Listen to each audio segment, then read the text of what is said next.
சுவாமியே ஹே சுவாமியே ஹே சுவாமியே ஹே. இன்னைக்கு ஐயப்பனோட பாடல் வரிய 3வது வரியை சொல்றேன் பாருங்க. நெய்விளக்காலே அலங்காரம் தன்னில் மறையும் அகங்காரம்.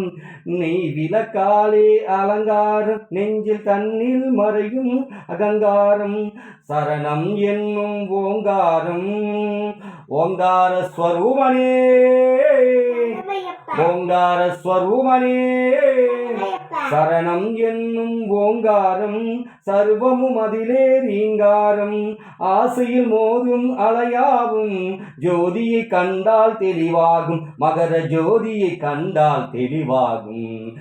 ஜீவன் என்பது உள்ளவரை என் நெஞ்சம் வணங்கும் சபரிமலை. இந்த பாடலோட அர்த்தம் சொல்ற பாருங்க.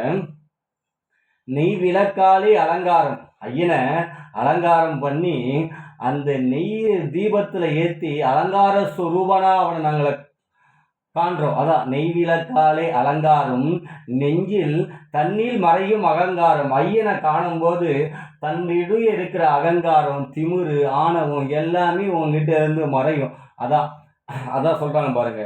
நெய் விளக்காலே அலங்காரம் தன்னில் நெஞ்சில் மறையும் அகங்காரம்.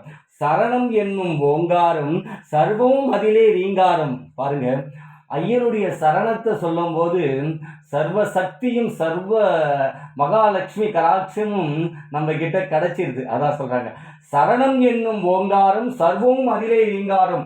ஐயனுடைய சரணத்தை சொல்லும் போது சர்வ சக்தி நமக்குள்ள வந்து ஐயன் அந்த காணல வாக்கியிருக்கம் பாருங்க, மிகப்பெரிய ஒரு பொக்கிஷம். அதுதான் அந்த சரணத்தோட விளக்கம்.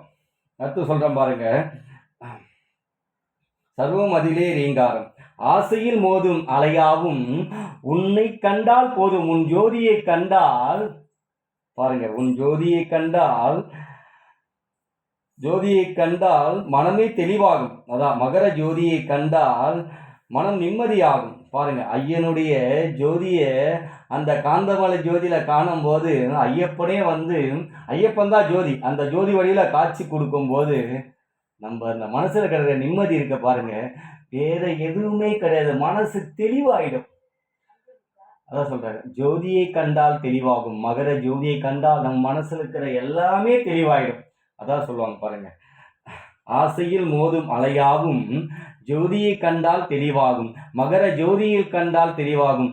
நீ என்ன ஆசை என்ன எல்லாத்தையும் வச்சிருப்ப. அந்த ஆசையில் ஐயனை பார்த்தாலே உனக்குள்ள எல்லாமே அடங்கிடும். அந்த ஆசைன்றதே உனக்கு வராது.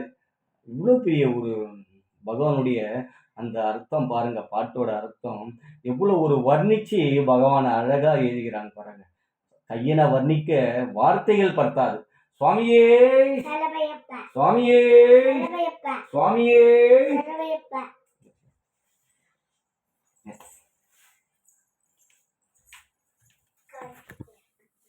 குருவே சரணம்.